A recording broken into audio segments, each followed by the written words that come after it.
கிருஷ்ணா, நாங்கள் உத்தரகாசியில் இருக்கோம். அழகாக ஆச்சரியமாக மாதா பார்வதி தேவி இங்கே வாரணாசி மாதிரி விசேஷமான ஒரு ஸ்தலம். கலியுகத்தோட பாதிக்கு மேலே வாரணாசி மூழ்கி விட சிவபெருமான் இங்கே வந்துடுறான்னு ஐதீகம். இது மாதா பார்வதி தேவியுடைய திரிசூலம். எதை கொண்டு அவள் மகிஷாசுரனை வதம் பண்ணாலோ அந்த ஒரு திரிசூலம் இது. அத்தியாச்சரியமாக இருக்குது. பக்கத்தில் கணபதி, இந்த பக்கம் ஸ்கந்தன், கீழே அழகாக சிவலிங்கம். இந்த திரிசூலம் அழகாக நேராக ஆதிசேஷன் தலையில் போய் கீழே நிற்கிறது அப்படின்னு ஐதீகம். அவ்வளோ பிரம்மாண்டமாக இருப்பார் திரிசூலம். இந்த திரிசூலத்தில் யாராவது சுண்டு வரலை கொண்டு வச்சா இதை மேலே அழகாக அப்படியே ஆடுறது, வைப்ரேஷன் மைல்டாக ஆடுறது. ஆனால் எவ்வளோ ஃபோர்ஸ் பண்ணாலும் அப்படியே நிற்கிறது. இது என்ன மெட்டல்னு இன்னி வரைக்கும் யாருக்கும் கண்டுபிடிக்க முடியல. பெரிய பெரிய ஸ்காலர்ஸ்லாம் கூட வந்து ரிசர்ச் பண்ணி பார்த்துட்டா இன்னும் கண்டுபிடிக்க முடியாத ஒரு மித்தாவே இருக்குது.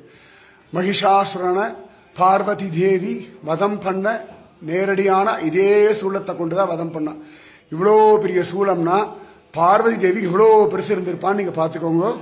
அப்போ தாயாருடைய பலத்தை புரிஞ்சுக்கோங்க. இங்கே இருக்கிறவாள்லாம் அழகாக அபிஷேகம் அர்ச்சனைலாம் பண்ணிட்டு இருக்கா.